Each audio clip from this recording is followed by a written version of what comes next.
When it comes to security cameras in your smart home, there are a lot of options out there. Everything from Wi-Fi enabled cameras from Google Nest, Netgear Arlo, Logitech Circle, WiseCam, and more. You could also go the wired route and go with even more elaborate systems, but for a lot of us, stringing wiring for security cameras isn't an option or worth the hassle. Being able to plop a camera anywhere around your home and just have it work without issues is of course the ideal. For me, there are several factors that I look for in a camera system. Battery operated for easier placement, easy to set up and use, good image quality, no subscription fees, options for local storage to maintain control of my data, and integrations with my smart home. Today, I'm taking a look at the EufyCam E to see how it holds up to those requirements. But before I dive in, take a moment and hit that subscribe button and notification bell so you don't miss out on future videos just like this one. I'm Ferrell. Welcome to Undecided.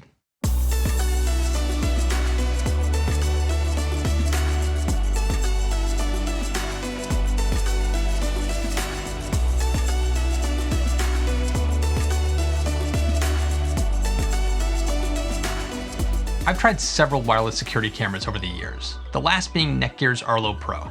It's been a decent system, but it's built around cloud storage and requires a subscription fee for more advanced features.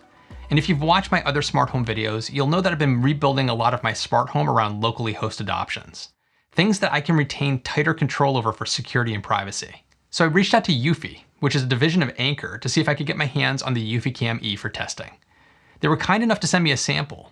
There were no strings attached, so my opinions are my own. No holds barred. The EufyCam E is the cheaper of the EufyCam systems available. A 2-camera system with a base station will cost you $300.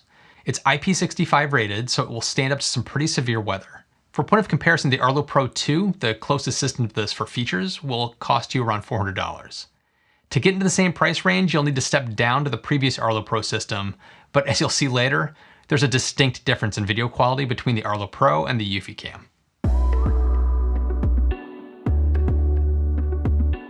Battery-powered cameras have their pros and cons. The obvious con is that you have to recharge them on a regular basis. I've had cameras that needed to be recharged about every 30 to 45 days, which is a reason I dropped those cameras pretty quickly. When the Arlo cameras first came out, they had a market-leading lifespan, but I still needed to limit where I could place them. I needed to keep them within arm's reach so I could quickly grab them for recharging. Enter the EufyCam E, which they claim has a 1-year charge cycle. Now I've only had these cameras for a few weeks, so I can't verify that yet, but the cameras are still showing 100% charge, and I've been using them a lot more than normal for testing. The longer lifespan means you can be a little more liberal with the placement. I no longer feel like I need to keep those cameras within arm's reach. Inside your home, the EufyCam attaches to metal wall mounts with really strong magnets. It's the same system that Arlo uses, which means you can leave mounts in different locations and move the cameras around. It also makes them really easy to take down for recharging. That leads me to why a battery-powered camera is part of my criteria. I live in a small house built in the 1950s, so having to string networking or power cables around my house is not desirable. Battery-powered security cameras mean you can place a camera anywhere, like under the eave of your roof, attached to a fence post, or even a tree. The system has a base station that contains an SD card for storing videos, as well as a very loud speaker for a security alarm. You want to place the base station in a central location so that it has a good connection to all of the cameras. It's rated to have about a 50-meter wireless range, but it really is going to depend on how many walls and structures are in between the base station and the cameras. After finding a good location, just plug it into power and an Ethernet port. After the initial setup, you can connect it to Wi-Fi to give you more options for placement if you need to move it. The setup process is excellent. As a UI designer, I'm always pretty critical of the first-time user experience when setting up a new product, and Eufy did a great job here. After setting up your Eufy account and logging into the app, selecting what product you're setting up, it will automatically discover the EufyCam base station. It then walks you through pairing the cameras one by one to the base station and configuring them. There's even a great video that shows you recommended mounting options. The options within the app are pretty basic right now. You can configure different modes for the camera, like home and away. In each mode, you can customize what cameras are active and what they should do when they detect motion, like recording a video, sending a push notification, or sounding an alarm on the camera itself or the base station. And then you can configure a schedule that will automatically switch between those modes. And that's it, at least for now.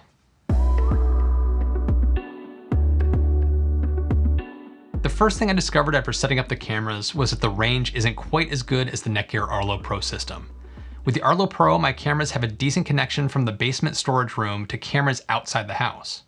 Placing the EufyCam base station in the same room didn't provide a stable enough connection to the cameras located in the same exact places. It was easily resolved by moving the base station to the first floor. Now, I'm not sure if this is a result of weaker radios in the base station, the cameras, or both, but it wouldn't surprise me if the weaker signal is a result of optimizing battery life in the design of these cameras. In the end, the range is pretty good and able to reach cameras located outside the house. The cameras have a 140-degree angle of view, which is really good for this type of camera. It's a wider view than my Arlo Pro system, as well as many other competing systems out there like the Google Nest Cam and the Wyze Cam. It has an HD resolution of 1080p, which is once again right in line with the other options that are out there. When you start to step into 4K systems like the Netgear Arlo Ultra, you're doubling the cost. The camera has performed really well in all lighting situations so far. The image is much sharper than my Arlo Pro, which really isn't a fair comparison at 720p. As you can see, faces are easier to see at a distance. And night mode also works really well and still shows a good amount of detail. You can dial up and down the motion sensitivity that will trigger recordings. In my testing, it was very responsive and started recording as soon as subtle motion was detected. Sadly, there's no AI detection built into the EufyCam E, but there is on the EufyCam. With something like AI and face detection on cameras like this, it can help limit false alarms because it can understand what's causing the movement that it's detecting. Even without that though, I've been finding that I've been able to dial in the motion sensitivity to something that's been working very well for me.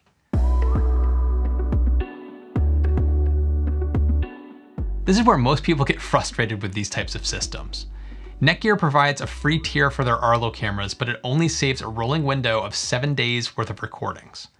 To get additional storage and features, it will typically run you about $3 or more per month per camera.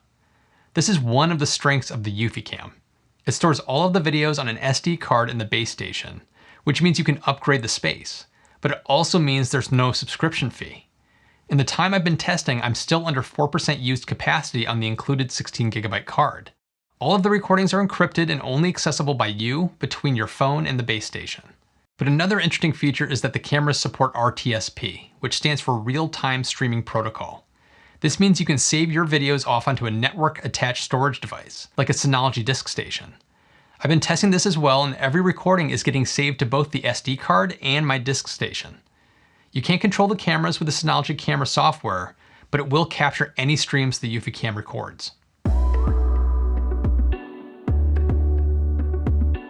So far, the EufyCam has been ticking every box on my list, but this is the area where things start to fall just a little bit short, at least for right now. There are very few integrations with the EufyCam. When these cameras were originally on Kickstarter, IFTTT was one of the promised features that they were looking at adding over time. As of today, there's still no IFTTT support, and it's not clear if there ever will be support for it. When I asked Eufy about it, I was told the same thing that's been made public on their support forums, that they're still evaluating a specific implementation plan. It's not off the table, but no details have been provided about if and when it may be added. My main desire for IFTTT support in a camera like this is to link it to my smart home automations. When my house is in away mode, I could flip the cameras into a different mode to match. And vice versa, I could trigger a smart home automation if motion is detected by one of the cameras.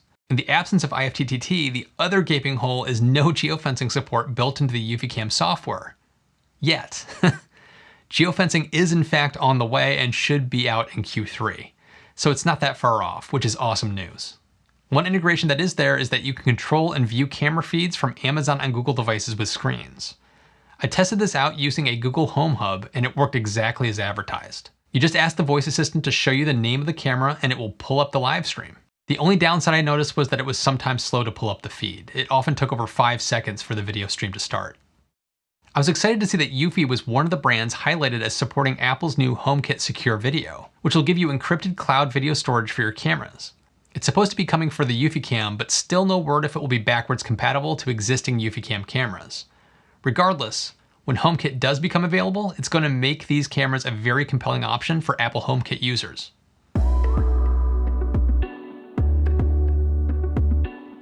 Is the EufyCam a perfect product? No. But no camera system is. It's all about compromises and finding the system that ticks the boxes that you're looking for. For me, it's close to the perfect solution, but just missing by this much on integrations. The camera build quality is top notch. The image quality and performance is excellent and a big upgrade from my previous cameras that I've used. The battery life, if it comes anywhere close to what's promised, is remarkable. The user experience of the app is something they really should be applauded for too, because too many of these systems have subpar experiences. Having my camera recordings stored in my home, encrypted, and completely my control is another big positive in my book. The only area I'm dinging the system is on integrations. IFTTT still being investigated is disappointing. It's something I know a lot of people are clamoring for, so I really hope they're able to make it happen. Apple HomeKit support is incoming, but I really hope they can make it backwards compatible to existing customers. Or at the very least offer a simple upgrade path, like being able to replace an older base station with a HomeKit enabled version. The fact that Netgear just added HomeKit support to my Arlo Pro base station, which is several years old, tells me that it should be possible. But I understand that it's not always as simple as it may seem, and the Eufy team is probably having to make some tough choices around product prioritization. In the end, I'm impressed by the system so far, and I think I may have found my Arlo replacement. If you need a wireless, battery-powered camera that stores files locally and doesn't have a subscription fee, EufyCam E should be one of the systems at the top of your list. And if you're interested, check out the link in the details because you can get 2 free entry sensors when you buy the system from Eufy. In full disclosure, that link is part of an affiliate program. I debated whether to include it since that kind of thing can make people question the objectivity of a review. But the bottom line is I do recommend the product, and the affiliate link has some awesome discounts for you guys. So what do you think? What are the things that you look for in a camera system? And what are you using? Jump into the comments and let me know. And if you like this video, be sure to give it a thumbs up and share it with your friends because it really helps the channel. And there's some other ways you can support the channel too. Check out my SFSF shop for some cool Tesla, SpaceX, Science, and Undecided shirts. There's also other links in the description for some great Tesla accessories and discounts. And as always, an extra big thank you to all of my Patreon supporters. And an even bigger welcome to my newest producer, Steve Richardson. Your support is really helping to make these videos possible. Be sure to check out my Patreon page for additional details about joining the crew. And if you haven't already, consider subscribing and hitting that notification bell to get alerts when I post new videos. As always, thanks so much for watching. I'll see you in the next one.